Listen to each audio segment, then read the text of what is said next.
asalaamaaleykum mbokk yi déglu dal leen ak jàmm bu subaa incha allah la ndongo yi nga xam ne ñoom ñoo nekk ci wàllu classe d'examen fas yéene waat tàmbali jàngale bi wante coolikaay bii di ci quotidien daf ci am njàqare ndaxte fu mu nekk ni daal jiixi jaaxa bu rëy moom moo am ci wàllu ubbite jàngale bi la ko waral moom mooy ne am na yenn ci ay l'école yoo xam ne daal dinañuy xamle ne ñoom mënuñoo tàmbali jàngale suba ñu ràññee ci lycée Seydou Nourou Tall ak tamit école française yi nga xam ne moom moo nekk fii ci biir Sénégal. coolikaay bii di Sud Quotidien mi ngi ñuy xamal ne ca lycée Thierno Seydou Nourou Tall foofu moom ñàkkum ndox gu tar gi nga xam ne nag moom moo fa nekk loolu nag moom moo tax ba comité de veille et d'alerte daal di jël décision ne ñoom moom mënuñoo tàmbali jàngale bi tant que nag ndox bi dellu si waatul foofu nga xam ne moom mooy ci biir l'école yi li am ba des coolikaay bi di Le Témoin mi ngi ñuy xamal ne kon ginnaaw yenn ci ay jàngalekat yu amoon feebar bii di coronavirus ba ñu daal di dàqoon nag li nga xam ne moom mooy ubbite l'école bi mun nañu wax nag ne bii pa moom dinañu sukkandiku ci ñàkkum ndox gi ngir mën a dàqaat li nga xam ne daal moom moo jublu ci wàllu jàng bi ca lycée Jean Mermoz coolikaay bii di Sud Quotidien moo ñuy xamal ne ñoom daal dinañuy xamle nañ ci ñeenti fan ci weeru juillet la ñuy tàmbali seeni vacances kon kay mënuñoo ubbi rek juróomi fan yi ci topp ñu daal di jël vacances li gën a wóor daal moom mooy xaar ba weeru septembre ngir daal di tàmbale jàng bi coolikaay bii di Critique ne ci wàllu jàng bi nga xam ne suba de lañ ko fas yéene tàmbaliwaat daal dara leeru ci ñu wax ci tolluwaayu réew mi ci mbas bii di coronavirus coolikaay bii di Vox Populi du ñu xamal ne léegi moom am na ci lu weesu juróom benni junni cas yoo xam ne daal nemmeeku nañu ko fii ci même réew te Dakar moom moo jël raw gàddu gi ndaxte am na ci lu weesu ñeenti junni yu tegal juróomi téeméeri nit yoo xam ne am nañu feebar bi. Libération ne kay bu ñu xoolee ci wàllu bilan bi xayma bi daal toll na ci juróom benni junni yu tegal fanweer ak ñeenti nit yoo xam ne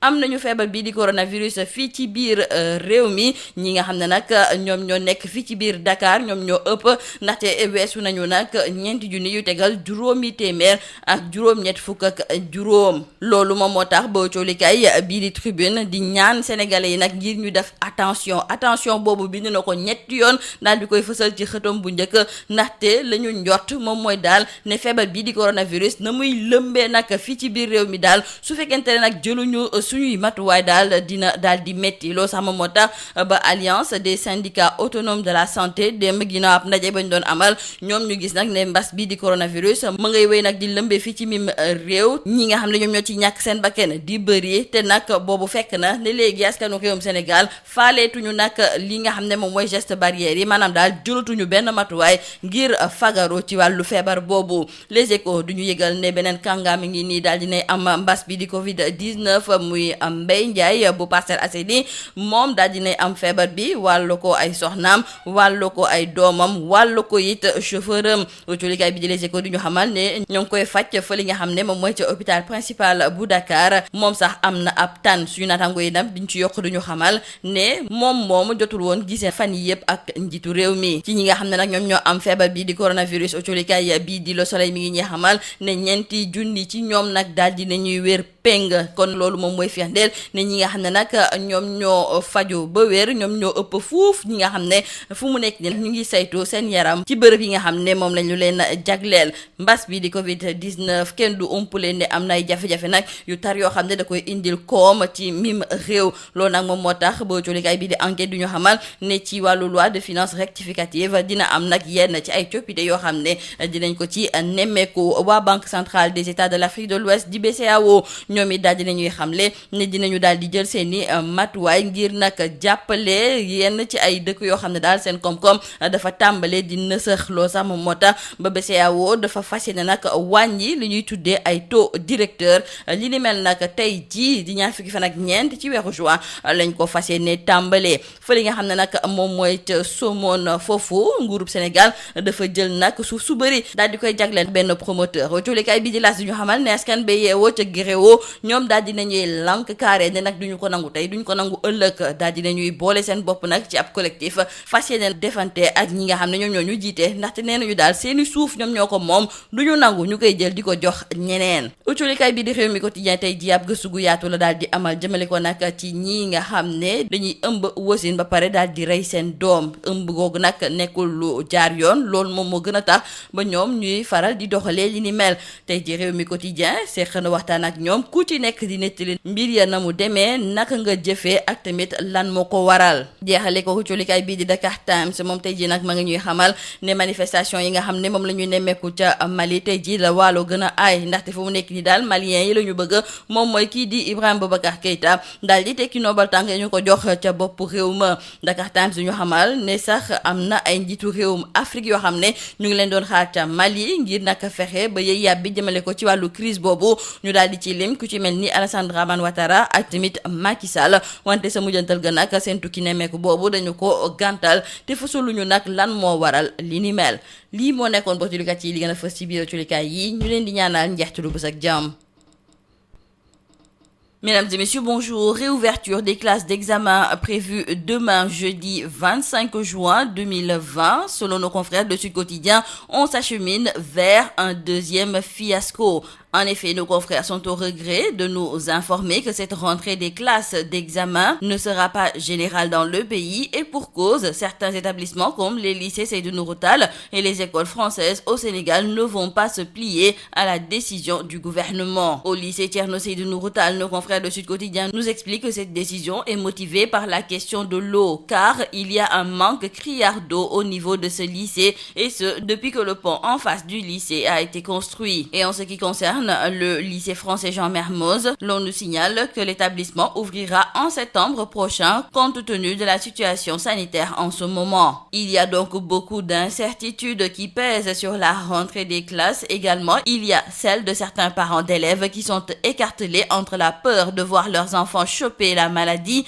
et le risque de contamination dans les familles. Et nos confrères du journal Le Témoin de se demander si après la contamination des enseignants, est-ce que ce ne sera pas la pénurie d'eau qui sera le nouveau motif de report. En tout cas, pour nos confrères du journal Critique, concernant cette reprise des cours qui se déroulera dans moins de 24 heures, c'est un saut vers l'inconnu. Évolution de la pandémie de coronavirus ici au Sénégal, nos confrères du journal Vox Populi nous informent que le Sénégal a passé le cap des 6000 cas de Covid-19. Dakar est la région épicentre avec plus de 4500 cas. Nos confrères de Libération relèvent aussi qu'il y a 6034 cas qui ont été recensés ici au Sénégal et l'Alliance des syndicats autonomes de la santé trouve que le Covid gagne du terrain, les décès explosent mais les populations continuent de banaliser les mesures barrières. Il faudra faire donc attention, c'est d'ailleurs le titre qui barre la une du journal Tribune, car à en croire nos confrères, le pire guette le Sénégal. Et en voilà une autre personnalité victime de la Covid-19. Il s'agit du ministre d'État Mbaye Ndiaye. Il a chopé le virus et a contaminé ses deux épouses, ses enfants et même son chauffeur. Actuellement, il est interné à l'hôpital principal et le ministre